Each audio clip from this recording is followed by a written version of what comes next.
Take a look at this, and we're going to react, but we are not going to overreact. Cheektowaga police detectives are doing a formal and very thorough investigation of the possible murder confession Joe Miller found in his apartment.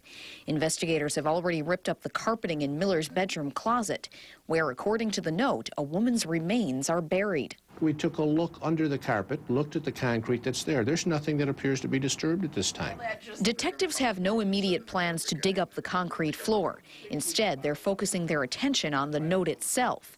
They'll dust for fingerprints and analyze the handwriting, collecting samples from Miller and others who've been in the apartment for comparison. They'll try to determine who was living in that apartment 6, 7, 8 years ago.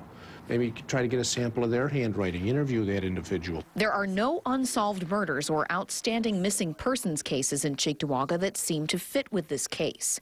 We haven't investigated murders of this nature in the town of Cheektowaga. I mean, our murder rate is fairly low here, and certainly murders normally are not the dime store novel type where somebody leaves a note to be investigated or discovered years later. Police aren't ready to call it a crime, but they're not writing it off as a hoax either. What this tells us is we got to continue to look at it until such time as we can be very comfortable saying, no, there's nothing there.